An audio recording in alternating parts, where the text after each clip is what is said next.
Hamas को ban नहीं करेगा भारत, अरब देशों से रिश्ते बिगड़ने का डर, अन्य भक्तों की बड़ी मुश्किलें। इजराइल के समर्थक रात दिन एक करके नफरती बयान पोस्ट करने वाले बीजेपी ट्रोल्स को भारत सरकार ने बड़ा झटका दे दिया।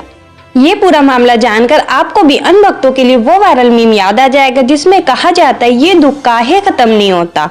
आइए आपको बताते हैं बीजेपी वाले अपने तिहाड़ी अनभक्त ट्रोल्स को कैसे उल्लू बना रहे हैं। भारत के लिए अब वक्त आ गया कि वो हमास को आतंकी संगठन घोषित करे। 7 अक्टूबर को इजराइल पर हुए हमले के बाद ये बात भारत में इजरायली राजदूत नोर गिलोन ने कही थी। इसके बाद से दुनिया भर में हमास के खिलाफ कार्रवाई की मांग उठ रही है। अमेरिका और जर्मनी हमास को आतंकी संगठन मानते हैं और दोनों देशों ने इस पर बैन लगा दिया। भारत में भी हमास को आतंकी संगठन घोषित करने और इसे प्रतिबंधित करने की मांग उठ रही है।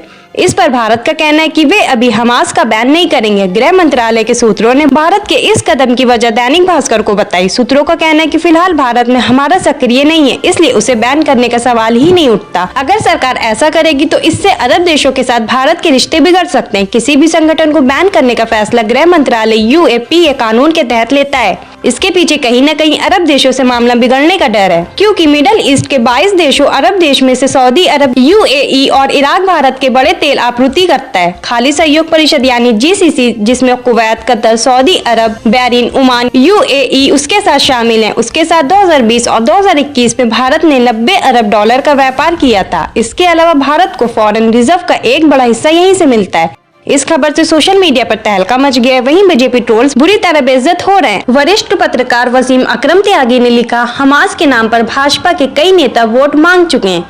इधर इजराइल परस्त गोदी मीडिया हमास को आतंकवादी बताता रहा है। गोदी मीडिया के वे पत्रकार जो इजराइल द्वारा टेररिज्म टूर पर गए थे, वे अभी हमास को आतंकवादी बताते हैं, लेकिन PMO इंडिया हमास बैन नहीं करेगा। एक और यूजर ने लिखा, भारत हमास को बैन नहीं करेगा, ये सवाल अनभक्तों को बेचैन करेगा। एक और यूजर ने लिखा, दोहरापन दर्शाता है राजनीति में, क्योंकि मुस्लिम वोट भी चाहिए और मुसलमानों से नफरत भी करनी है। आपको बता दें कि केंद्रीय वाणिज्य मंत्रालय ने अपनी रिपोर्ट में बताया कि संयुक्त अरब अमीरात यानी UAE, सऊदी अरब और कतर भारत के टॉप ट्रेंडिंग पार्टनर में से एक है। यही नहीं, अमेरिका के बाद UAE भारत के लिए दूसरा सबसे बड़ा डेस्टिनेशन भी है। आप इस पूरे मामले को कैसे देखते हैं, अपनी राय में कमेंट सेक्शन में जरूर दें। हमारे चैनल को सब्सक्राइब करें, बेल आइकन बटन प्रेस करें ताकि देश विदेश से जुड़ी तमाम वायरल खबरों को हम आप तक पहुंचाते रहें।